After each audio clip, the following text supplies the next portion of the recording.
SAS class with Amanda. Hey. In this video, we'll be describing distributions with numbers. We'll concentrate on the standard deviation of a data set. So recall that variability is defined by how much change there is. Okay, so how much change there is in a data set. But we haven't talked about how to measure this variability to a certain extent. We did talk about 5-number summary in another video, which we typically use for skewed distributions. But here we'll talk about variance and standard deviation, which is commonly used when we're talking about normal distributions or symmetric distributions in statistics, although it's not limited to that. In this class it is. So variance is the sum of all distances of data from the center, if that makes any sense whatsoever. Here are the formula for both variance and standard deviation.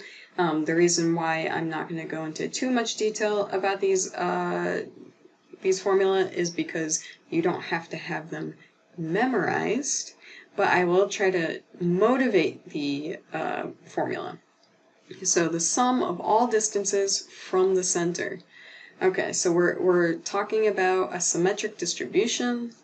Okay, so let's say that this is our histogram with one peak and two tails. Okay, and let's say that we have various data. Let's say this value is x1, and let's say this value is x2, and here it's x3. And remember that for a symmetric distribution, the center, or the x bar, is equal to the median, okay, and it's in the peak. Okay. So here we see that this first term is x1 minus x bar, so it's going to be the distance between these two values, okay, and x2 minus x bar, and so that is the distance between these two values. And then finally xn, where n is the number of data points in your data set, number of data points. And let's just say it's 3 since we're dealing with 3. This last difference, xn minus x bar, is the distance between x bar and x3. Okay, so notice that this difference is longer than either of these distances. Okay, so the thing to notice is order of operations. Okay, so x1 minus x bar goes first, and then we're squaring it, and then we add that to another squared difference, etc., etc. The variance actually can be derived using more advanced mathematics, but we're not going to worry about that here. Again, I'm just trying to give you intuition for where this formula comes from. Alright, so this difference has potential to be negative, right? So in the case of this example, x1 is less than x bar, so this is a negative difference. Okay, and x2 is larger than x bar, so this is positive, and this happens to be positive as well. So each of these differences represent the distance from a data point to the center. The square puts a heavy emphasis on outliers, but also makes the difference positive. So our measure ends up being a non-negative value, okay, which is exactly what we want from any measure in reality. Okay, so the last thing we have to explain for variance is what is the purpose of this n minus 1, and why is it n minus 1? So notice that again, this is the squared difference between a data point and the center, and we're adding all of these up. So you could think of the variance as an average difference between the data points and the center. Okay, so you could think of it as the average difference between all xi, which we'll explain down here what that is, between xi and x bar. Alright, so the n minus 1 gives us that average. Why is it n minus 1? Well, it's also known as the degrees of freedom. And it's sort of hard to explain the exact meaning of that because the degrees of freedom does come from the more advanced mathematics that I was talking about earlier. But a way that I can sort of motivate what degrees of freedom is let's let n equal 4. Alright? And let's say that we have data points x1 equals 1, x2 equals 0, and x3 equals 7. Okay? So maybe these are your quiz scores. Okay? So you have 4 quizzes in a semester. You know that your first quiz was a 1, second quiz was a 0, third quiz was a 7. I hope these videos help you perform much better than that. And let's say that you want an average quiz score of 21. Okay? So that means that your last quiz score is fixed. Okay? Because your x1 plus your x2 plus your x3 plus your x4 divided by 4 is equal to 21. Okay? And so your last value has to be a 96 to make this average happen. Okay?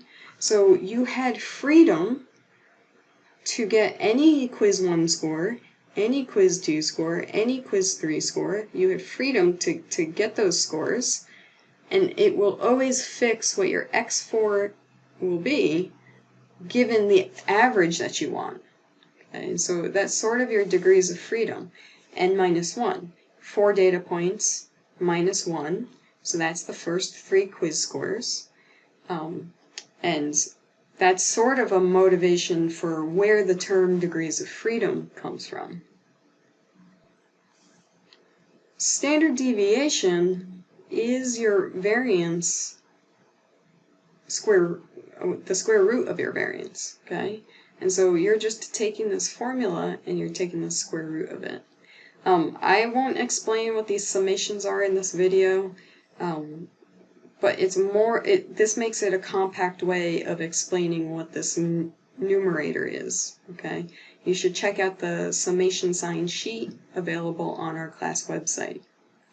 So, but what I can do is define what xi is.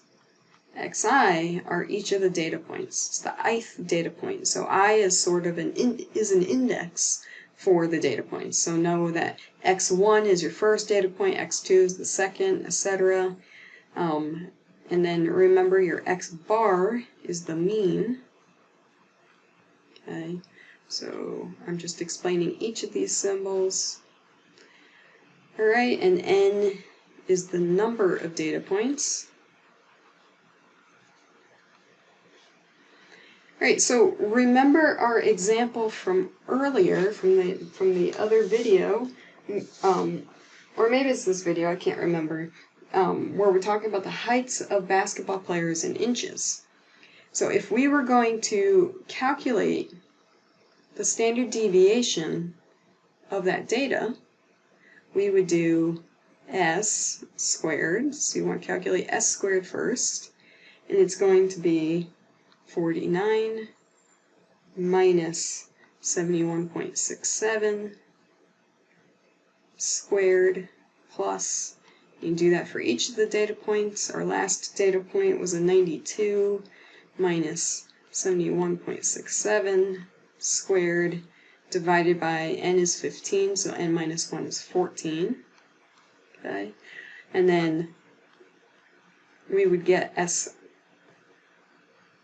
is equal to the square root of whatever this value is.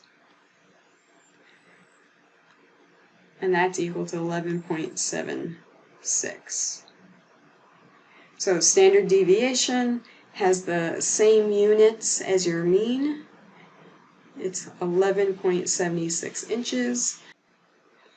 Just note here that you can use a calculator. If you have a scientific calculator, there will be a function that calculates this for you directly. I think graphing calculators also have that capability. I think that R, we'll go over the R functions in class, but you also have that ability in R. You do SD, and then you plug in your data points in here, and it'll give you a similar answer. In summary, we learned how to calculate the standard deviation. We learned a bit of intuition for why the formula is the way it is. And we talked about variance as well, degrees of freedom. These are all vocabulary terms that you need to be comfortable with in the future.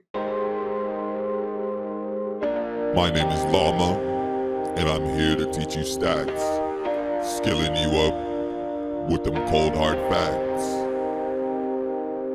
We live in a world of technology. They're collecting information on your humanity. Social networks, gaming, and in-home software. Hello, Alexa. Statistics helps us be more aware. Haters gonna hate my spicy lyrics. Why you gotta be so mean? Pulling me towards your extreme moods, but the median never fails to center me. 50 to my left, 50 to my right. Got these correlation and regression tools, forget them fools.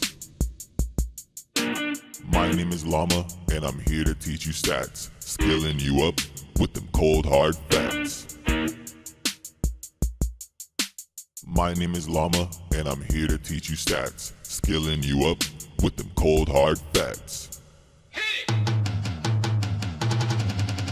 The mean of the means is the mean. The mean of the means is the mean. The mean of the means is the mean is the mean of the means is the mean is the mean. Be careful not to fall in love.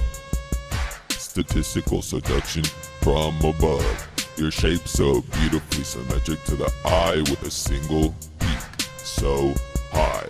I hypothesize and can testify that your p-value is the smallest I've seen. Mix that with a large power and I reach ecstasy. Your residuals defy the rest. A small scale randomized pattern tells me you are the best fit. My name is Llama, and I'm here to teach you stats, skilling you up with the cold hard facts. My confidence is so high, 95%. My margin of error so narrow, 110. Can you feel me? Can you feel me? I estimate your population parameter based on only one sampling. Oh, haven't the frequentists told you about me? We live in a world of data, attempting to understand life by statistical strife. The implicit bias of cops, success rate of them jocks, medical advances, and AI romances. Statistics.